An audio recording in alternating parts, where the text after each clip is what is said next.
आज जब सुबह का सूरज भी नहीं निकला था, तब अंधेरे में बिहार के सहरसा जेल से पूर्व बाहुबली सांसद आनंद मोहन की जेल से छुट्टी हो गई। होनी ही थी।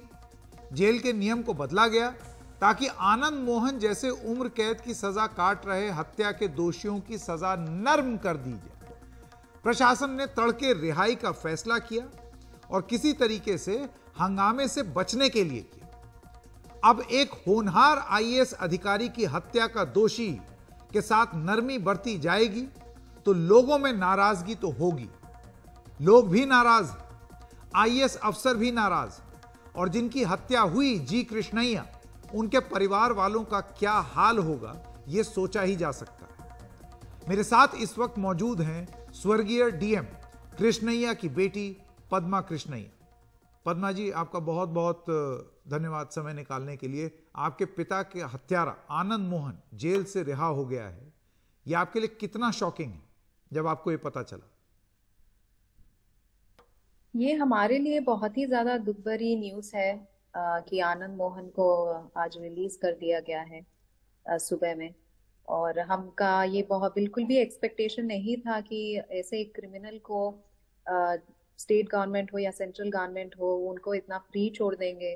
और ये बिल्कुल भी एक्सपेक्टेड नहीं था। हमारा दुख का तो हम क्या बताएं। 29 इयर्स जो भी था, आज तक का स्ट्रगल वैसा ही है। उसका इम्पैक्ट बहुत ज्यादा है। मेरे पापा के गुजर जाने के बाद जो भी इम्पैक्ट हमारे लाइफ्स पे हुआ है, शायद वो हम ही समझ पाते हैं। पद्मा जी, आपने प्रधानमंत्री और राष्ट्रपति को अपील की है। आपको लगता है कि पीएम और राष्ट्रपति की तरफ से जवाब आएगा, आप की आवाज सुनी जाएगी? हम तो होप करते हैं कि हमारी आवाज वहां तक पहुंचे, क्योंकि ये जो हमारे साथ इनजस्टिस हुआ है, ये सिर्फ हमारे फैमिली के लिए ही नहीं, सरासर पूरे नेशन के लिए हुआ है। आज तक भी 29 इयर्स के बाद भी अगर लोग इतना याद कर रहे हैं मेरे पापा के बारे में, तो वो कितने अच्छे इंसान थे, इसको सोचना चाहिए। एक ऐसा एक हिनियस एक्ट जो आनंद मोहन जी ने किया था उस दिन के रात में, तो उसको तो कभी भी एक्सक्यूज नहीं करना चाहिए। और ये जो भी चल रहा है कि हमको सुनने में आया है कि वोट बैंक के पॉलिटिक्स के लिए कर रहा है, ये सब कुछ चल रहा है। तो आई मीन ऐसे इंसान को तो मत लेके आइए पॉलिटिक्स में जिसका मेंटल स्टेबिलिटी ही नहीं है। ऐसा इंसान जो आज शायद आपकी नजरों में अच्छे काम करके जेल में अच्छा बिहेवियर रख के, शायद उनका ये खुद का एक प्लान था कि अच्छा एक बिहेवियर में फॉलो करूं तो शायद मैं बाहर आ सकता हूं। तो मेरा तो यही विनती है नीतीश कुमार जी से कि ऐसे क्रिमिनल्स को एंकरेज नहीं करना चाहिए। ये पहली बार ऐसे हुआ है कि एक चीफ मिनिस्टर के ऊपर ऐसा बड़ा आरोप लगा है कि क्रिमिनल्स को एंकरेज करके उनकी फायदा के लिए उनको बाहर लिया जा रहा है। तो हम बिल्कुल भी इस बात से अग्री नहीं करते। पद्मा जी, आप क्या बिहार सरकार के किसी मंत्री से बात आपकी हुई है या नीतीश कुमार से बात हुई है? आपने रिक्वेस्ट की है कि आनंद मोहन को वापस जेल भेजा जाए और जो हो रहा है वो सही नहीं है? देखिए, पहले से भी हमने कभी कोशिश नहीं की थी। पापा का जब डेथ हो गया था 1994 में, हम बहुत छोटे थे, मम्मा सिंगल पेरेंट थी। तो हम मम्मा को सिर्फ यही सोचना था कि बच्चों की जिंदगी को हम कैसा अच्छा करें। पापा होते तो कैसी जिंदगी देते, तो शायद मम्मा ने वैसे ही सिंगल होके कष्ट उठाए हैं हमको पालने में। तो हम तो यही कहना चाहते हैं कि आई मीन अभी मेजोरिटी में भी देखा जाए तो ऐसे बहुत कम लोग होंगे जो आनंद मोहन को सपोर्ट कर रहे हैं वहां पे। मगर most of the population in Bihar is very supportive of us, और बहुत इसके बारे में सोच रहे हैं, कम्प्लीटली अगेंस्ट है इसको लेके। पॉलिटिशियंस की बात किया जाए तो इतने सालों में तो कभी भी किसी का अप्रोच हमारे तरफ नहीं था, हमसे किसी ने बात नहीं किया है ना, तभी नहीं किया था, आज भी किसी का फोन नहीं आया था। एक जायसवाल जी है, उनका नाम हमको सही से याद नहीं है, उन्होंने कांटेक्ट किया है आज हमको। बोल रहे थे कि उनको हमसे बात करना है, हम मिलने आएंगे आपसे। तो बस उनकी फोन कॉल आई है।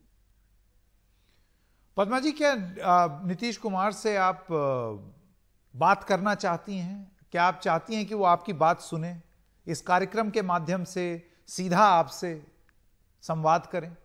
समझाएं आपको आंखों में आंखें डाल करके, देख करके कि उन्होंने ये कदम क्यों उठाया है। रिक्वेस्ट तो हम उनको करना चाहते हैं, मगर हम कॉन्फिडेंट नहीं है कि हमारी बात वो समझ पाएंगे। हम तो यही कहते हैं कि मेरे पापा जो थे, जो बहुत ही ज्यादा सिंसियर ऑफिसर थे, उन्होंने जैसे पढ़ाई की, किन परिस्थितियों में पढ़ाई की, शायद उनको नहीं पता है। उनकी जो पैदाइश भी हुई थी एक बहुत ही स्मॉल विलेज में हुई थी, जहां आज भी सिर्फ आपको एक 100 हाउसेस से ज्यादा नहीं होंगे। तो इमेजिन कर सकते हो आपकी तब के टाइम में वो कितना छोटा विलेज था। उस विलेज को एक ही शॉप था तब। तो ऐसे सिचुएशन से आके उनका ड्रीम एक जो था उनका, उन्होंने गवर्नमेंट इंस्टीट्यूशंस में उन्होंने पढ़ाई की है, स्कॉलरशिप से पढ़ी है। पढ़ाई करते समय उन्होंने पैसा थोड़ा कमाने के लिए रेलवेज में लोडिंग और अनलोडिंग भी किया था, कोल का रिक्शा चलाया था। ये सुनने में लोगों को समझ शायद नहीं आएगा, क्योंकि उनकी एक जो ड्रीम थी इतने छोटे विलेज से आके भी, उनका हमेशा से यही था कि अब अगर मैं आईएएस ऑफिसर बन रहा हूँ तो इसके पीछे कारण लोगों का है, क्योंकि उनको स्कॉलरशिप मिलती थी। तो वो बहुत ही ज्यादा थैंकफुल थे इस बात को लेके, और आखिरी दम तक भी उन्होंने अपने बारे में नहीं सोचा। चाहे उन्होंने सोचा सिर्फ वो बॉडीगार्ड के बारे में जिनको मॉब ने अटैक किया था। चाहे तो आई मीन जो ड्राइवर थे तब, दीपक कुमार जी और मेरे पापा, जो भी ये हो रहा था इंसिडेंट उस दिन रात में, उनको मौका था एस्केप करने का, मगर उन्होंने नहीं किया। जैसे बॉडीगार्ड को अटैक किया, पापा ने बोला ड्राइवर से कि गाड़ी रोको और पीछे लेके जाओ। अगर वो चाहते तो चले जाते, मगर उन्होंने मरते दम तक भी उन्होंने नहीं सोचा उनके बारे में। तो ऐसे ऑफिसर के साथ एक इतना घटिया एक एक्ट किया गया है, मॉब लिंचिंग करके। और आनंद मोहन जी का इसमें हाथ है, क्योंकि उन्होंने इतना इंस्टिगेट किया था मॉब को जाके अटैक करने के लिए। मेरे पापा बोल रहे थे कि मैं मुजफ्फरपुर का डीएम नहीं हूँ, मैं गोपालगंज का डीएम हूँ, मगर फिर भी उन्होंने उनकी बात कुछ नहीं सुनी। हम समझ सकते हैं कि उनमें एजिटेशन हो सकता है, मगर उनको किसने राइट दिया है मेरे पापा की हत्या करने के लिए? और आज जाके बोल रहे हैं कि क्योंकि उनका बिहेवियर अच्छा है उनको बाहर रिहा कर सकते हैं, बाहर रिलीज कर सकते हैं। ये तो हम बिल्कुल भी अग्री नहीं करेंगे। हम कंप्लीटली अगेंस्ट है इस बात को लेके। और हमसे जितना हो सकता है हम कोशिश करेंगे कि हम लड़े इसके बारे में। हम सुप्रीम कोर्ट से भी नहीं, हमारी विनती यही है कि हम नरेंद्र मोदी जी तक भी जाएंगे, उनको भी रिक्वेस्ट करेंगे। ऐसे बहुत लोग बीजेपी पार्टी में भी है जो हमको सपोर्ट कर रहे हैं। जी, एक पोस्टर दिखाना चाहते हैं पद्मा जी आपको, संभवतः आपने देख ही लिया होगा। ये पोस्टर जरा फुल फ्रेम दिखा दें अपने दर्शकों को भी। एक ऐसा इंसान जिसके ऊपर हत्या का आरोप है, सजा याफ्ता थे, और कानून बदल करके, कानून को संशोधित करके जब वो बाहर आए, उनको सुस्वागतम शेर बिहार बोला गया। सजा याफ्ता शेर बिहार है, ऐसे पोस्टर वहां पर लगे। 23 साल पहले पद्मा जी आपके पिता की जब हत्या हुई थी तो आप महज 4 साल की थी। आपकी माताजी का कहीं एक इंटरव्यू देते हुए हम लोगों ने सुना जिसमें वो कह रही हैं कि आगे की जिंदगी आसान नहीं होगी। वो ऐसा क्यों कह रही हैं? हाँ, मैं ये बात से सहमत हूँ डेफिनेटली, क्योंकि ये अब की बात नहीं है। जब हमारे पापा को मार दिया था और हम लोग बिहार से हैदराबाद आ गए थे, तब से लेके आज तक हम डर में ही जी रहे हैं। कुछ भी हो सकता है। ऐसे लोगों को तो हम बिलीव नहीं कर सकते कि हमारे साथ वो लोग कुछ नहीं करेंगे। तो ये डर हमेशा से ही बैठा था, शायद पहले थोड़ा कम था, अब ज्यादा हो गया है। तो अभी देखते हैं कि हमारी ये जो जुडिशरी सिस्टम है, ये हमारी सपोर्ट में कितना आता है और हमारी बात को कितना समझते हैं। हमारी जो ये सिचुएशन है, हमने कितना स्ट्रगल किया, एक सिंगल पेरेंट होके 2 लड़कियों को पालना, इस सोसाइटी में बड़ा करना, केपेबल इनफ बनाना, ये एक आसान बात नहीं है।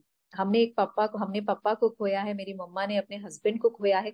ये सब कुछ तो वापस नहीं आएगा ना, उनके अच्छे बिहेव करने से थोड़ी ना वापस आएंगे। वो तो जब जेल में थे वो तो अच्छे से बाहर आते थे, मीटिंग्स अटेंड करते थे, फंक्शंस अटेंड करते थे। ऐसी सुविधा हमको नहीं थी ना। हमने तो बस 4 साल अपनी जिंदगी हमारे पापा से गुजारे थे। मेरा आखिरी सवाल पद्मा जी, देश में काफ़ी सारे वकील हैं, अलग अलग पार्टी से भी इत्तेफाक रखते हैं, और कुछ ऐसे भी नामी गिरामी वकील हैं जो कि प्रो बोनो केस लड़ते हैं, मुफ्त में लड़ाई लड़ते हैं। क्या आपको ऐसा कोई वकील मदद करने के लिए क्या सामने आया है, ये कहते हुए कि आपके साथ नाइंसाफी हुई है, या आप किसी को अप्रोच करेंगी? नहीं नहीं नहीं, किसी ने अप्रोच नहीं किया है। और हम ये लड़ाई नहीं लड़ेंगे।